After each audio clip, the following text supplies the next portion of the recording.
wajib mendidik anak supaya jadi anak saleh. Maka mendidik anak menjadi anak saleh itu kewajiban ayah dan ibu. Dan inilah yang wajib mencetak anak jadi anak saleh. Orang tua tidaklah diwajibkan untuk mencetak anak jadi dokter atau mencetak anak jadi ustadz, jadi dai, tidak wajib. Yang wajib adalah melakukan usaha dan upaya agar anak tercetak menjadi anak yang saleh. Disampaikan oleh penulis hafizallahu taala, wa ala dzalika, berdasarkan uraian yang telah disampaikan, maka wajib atas ayah dan ibu al-inayatu, perhatian untuk mendidik anak ala salahi, agar jadi anak yang saleh.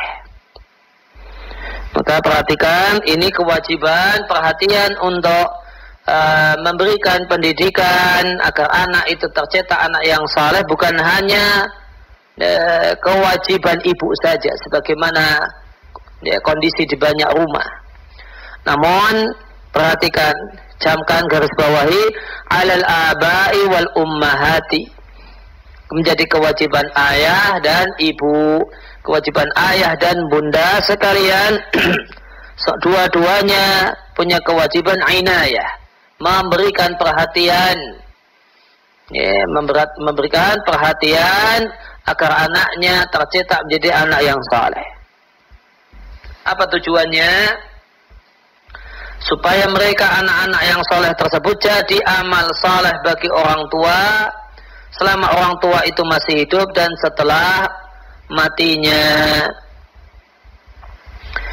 Maka orang tua itu mendapatkan amal dari amalnya anak itu manakala memiliki inayah bitarbiyatihim, punya perhatian untuk mendidiknya, bukan hanya sekedar menemukan anaknya ternyata jadi anak yang saleh. Orang tuanya sebenarnya mendorong anak untuk jadi anak yang tidak saleh dengan mengatakan, masa zaman gini belum punya pacar tole, masa kayak gini ganteng-ganteng kayak gini anaknya ibu, kok anaknya bunda kok tidak punya, kok jomblo nggak punya pacar. Malah peran orang tua mendorong supaya anaknya menjadi anak yang tidak saleh. Ternyata anaknya malah jadi anak saleh. Maka apakah kemudian amalnya anak itu jadi amalnya orang tua? Tentu saja tidak.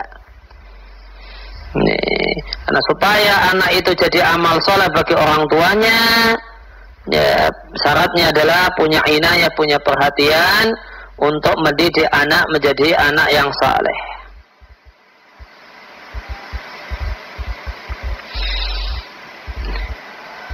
Sebagaimana firman Allah Ta'ala di ayat yang di halaman 12, ya ayyuhalladzina amanu qu anfusakum wa ahlikum nara. Wahai orang-orang yang beriman, jagalah diri kalian. Termasuk dalam diri adalah anak. Anak itu masuknya di anfus, bukan di ahlikum, namun di anfus. Wa ahlikum, dan jagalah istri kalian dari api neraka yang bahan bakarnya adalah manusia dan bebatuan.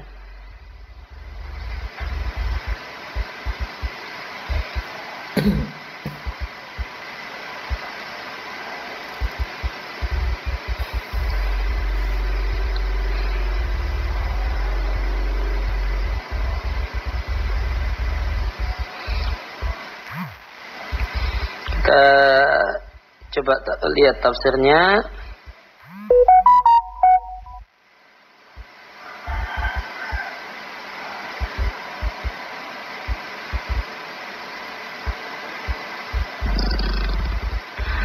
Benarkan Allah dan Rasulnya, ku anfusakum, jagalah kalian, artinya alimu ba'dakum ba'da, hendaknya sebagian kalian mengajari yang lain hal yang menyebabkan kalian terjaga dari neraka, tercegah dari dan mencegah neraka dari kalian, yaitu jika melakukan ketaatan kepada Allah. Maka wa'malu bi ta'atillah, lakukanlah ketaatan kepada Allah, dan jagalah ahlikum, keluarga kalian. Artinya ajarilah keluarga kalian, istri kalian, ya, berbagai macam amal untuk taat kepada Allah yang dengannya kalian bisa menjaga diri kalian dari neraka Allah. Ya, maka tafsiran ulama salaf tentang ayat ini dari Ali bin Abi Thalib radhiyallahu anhu tentang makna ayat ini, beliau katakan allimuhum wa'addibuhum, ajari ya keluargamu, ajari anakmu dan istrimu, dan didik mereka.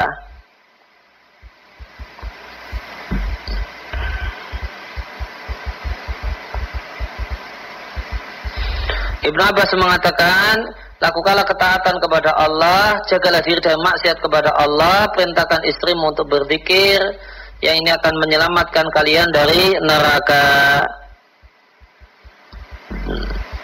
Mujahid mengatakan, bertakwalah kalian kepada Allah, dan berilah pesan kepada istri kalian, keluarga kalian untuk bertakwa kepada Allah. Qatadah mengatakan yang menjaga keluarga dari neraka adalah manakala kepala rumah tangga, suami, sang imam memerintahkan anggota keluarganya taat kepada Allah dan melarang untuk maksiat kepada Allah.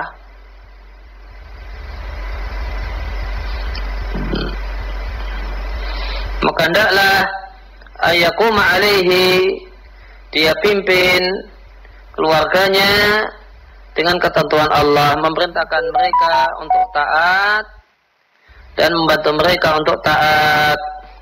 Dan jika ya, melihat maksiat kepada Allah maka ditegur dan dilarang.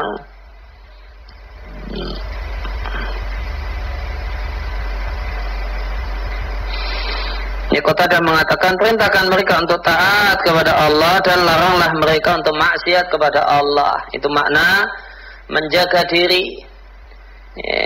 Maka diantaranya adalah modal ngomong, modal cerewet, berulang kali memerintahkan, berulang kali melarang, mengingatkan. Ini kewajiban suami, kewajiban seorang ayah untuk cerewet, mengingatkan istrinya dan anaknya untuk taat, untuk sholat. Sudah sholat belum? Ayo sholat. Nggak bosan demikian.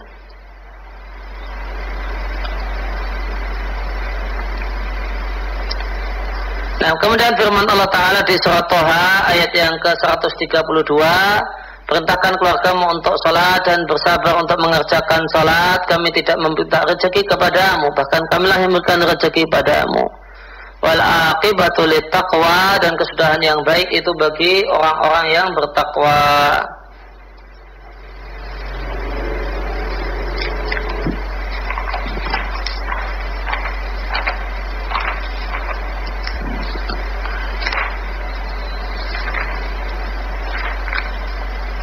Kalau sang Rasul, istrimu untuk mengerjakan sholat dan dalam kau bersabar untuk menunaikan sholat, ya, maka wastabir alaiha itu hanya ke sholat. Kami tidak minta kepadamu rezeki untuk rizki untuk diri kami, bukan pula kami tidak meminta kepadamu rezeki untuk dirimu, tidak pula untuk selain dirimu. Bahkan kamilah yang menjamin rezekimu dan kesudahan yang terpuji di dunia dan di akhirat itu untuk orang-orang yang bertakwa, orang-orang yang punya rasa takut kepada Allah, lantas melaksanakan perintah Allah dan menjauhi larangan-larangannya. Ya, kemudian ini menjadi sebuah kewajiban, mencetak anak soleh itu menjadi satu kewajiban, menimbang sabda Nabi Shallallahu Alaihi Wasallam dari sahabat Ibnu Umar radhiallahu anhuma. Rasulullah Sallallahu Alaihi Wasallam bersabda, "Kullukum ra'in wa mas'ulun an ra'iyatihi." Setiap kalian pemimpin yang akan diminta pertanggungjawaban tentang rakyat yang dipimpin. Kepala negara itu pemimpin dan yang akan diminta pertanggungjawaban tentang rakyat yang dipimpin. Seorang suami, seorang ayah itu pemimpin untuk keluarganya dan akan diminta pertanggungjawaban tentang rakyatnya, yaitu anggota keluarganya. Demikian juga seorang istri, dia adalah pemimpin di rumah suaminya, menata rumah, kebersihan rumah. Ini otoritasnya di tangan istri dan dia akan diminta pertanggungjawaban tentang rakyat yang dipimpin. Al-Khadim, seorang budak, adalah pemimpin untuk harta tuannya yang akan diminta pertanggungjawaban tentang rakyatnya, sehingga semua kalian adalah pemimpin dan semua kalian akan dimintai pertanggungjawaban tentang rakyat yang dipimpin. Muttafaqun alaih, diriwayatkan oleh Al-Bukhari dan Muslim. Dan Nabi SAW menyampaikan ini bukti wajibnya berupaya mencetak anak yang saleh. Di antara upayanya adalah rajin ngomong, mengingatkan dan memerintahkan untuk melakukan kebaikan. Perintahkanlah anakmu untuk mengerjakan sholat dengan baik dan benar ketika mereka berusia genap 7 tahun pakai kalender Hijriah, masuk ke tahun 8.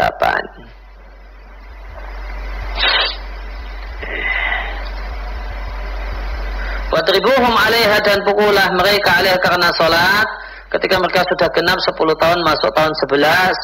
Pisahkan di antara mereka fil madaji'i, untuk tempat tidurnya.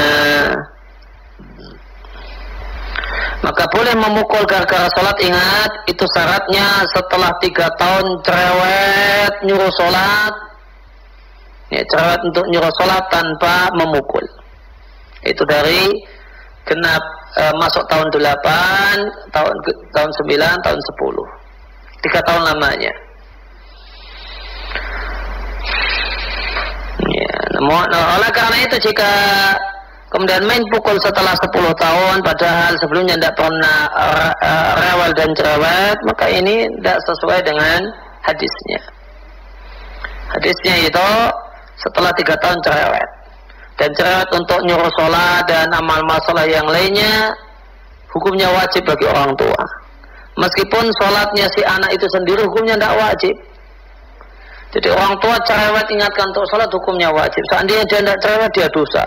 Anaknya kemudian sering kabur, menghilang, tidak sholat, anaknya tidak dosa. Karena sholat bagi dia karena usianya usia tamyiz, itu tidak wajib. Hukumnya hukum sunnah.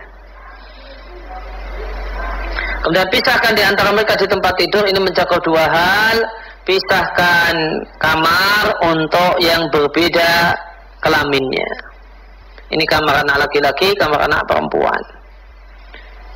Kemudian yang kedua adalah pisah kasur di antara sesama jenis.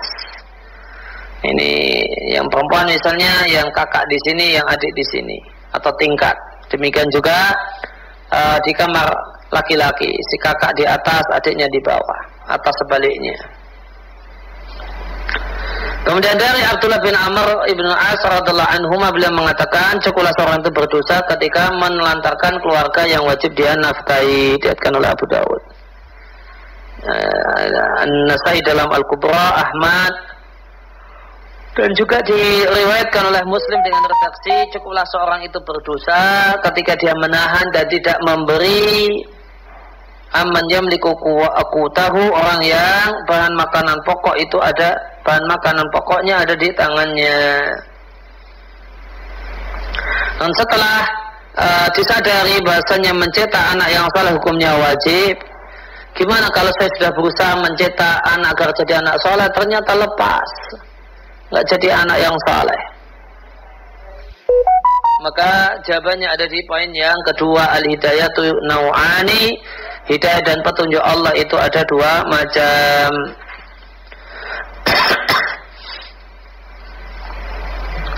Banyak orang tidak melakukan sebab-sebab yang membantunya untuk mendidik anak, tidak mencurahkan daya upaya allati yansau al-ibnu, yang dengannya anak laki-laki itu tumbuh besar ala taqwa, di atas taqwa, dan mencintai kebaikan. Akhirnya anaknya terjatuh dalam maksiat.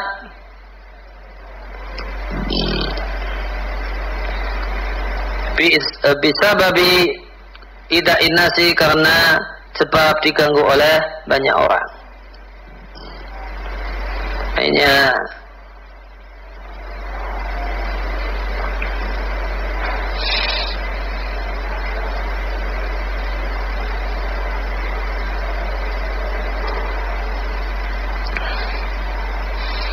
ya, maka anak terjatuh dalam maksiat. Nah, perlu diketahui halaman 13 bahasanya hidayah itu ada dua macam. Hidayah dalalah petunjuk, al-irsyad bimbingan, wal bayan dan penjelasan. Sering saya terjemahkan hidayah ilmu. Wahadi dan ini memberikan hidayah informasi dan ilmu ini semuanya dituntut untuk melakukannya. Itulah memberikan petunjuk pada manusia, info-info kebaikan dan memotivasinya untuk melakukan berbagai macam amal kebaikan dan meninggalkan berbagai macam kemungkaran. Inilah hidayah yang disebutkan dalam firman Allah Ta'ala di surat As-Surah ayat yang ke-52. Wa innaka latahdi ila siratim mustaqim. Sungguh engkau lah yang memberikan petunjuk, memberikan ilmu menuju jalan yang lurus. Kemudian yang kedua, hidayah taufik, diberi kemudahan untuk taat, ilham dan diterimanya amal ibadah. Dan ini tidaklah ada yang memilikinya kecuali Allah. Maka jika Allah Subhanahu memberikan petunjuk pada siapa saja yang dia kehendaki dengan kasih sayangnya, maka Allah Subhanahu wa ta'ala memberikan petunjuk pada siapa saja yang Allah kehendaki, dan itu dengan kasih sayangnya, semata-mata karunia-Nya. Sebagaimana firman Allah Ta'ala di surat Al-Qasas ayat yang ke-56, sesungguhnya engkau tidak bisa memberikan petunjuk orang yang kau cintai, akan tapi Allah memberikan petunjuk pada siapa saja yang Allah kehendaki, dan dia Allah a'lamu bil muhtadin, ya, lebih mengetahui tentang siapa-siapa orang yang layak untuk mendapatkan petunjuk. Qala ta'ala, dan Allah Ta'ala berfirman, in alaika ilal balagh, tidaklah menjadi kewajibannya kecuali menyampaikan. Dan firman jalla sya'nuhu, tidak ada menjadi kewajiban mereka mendapatkan petunjuk, akan tapi Allah berikan petunjuk pada siapa saja yang dia kehendaki. Al-Qasas 56.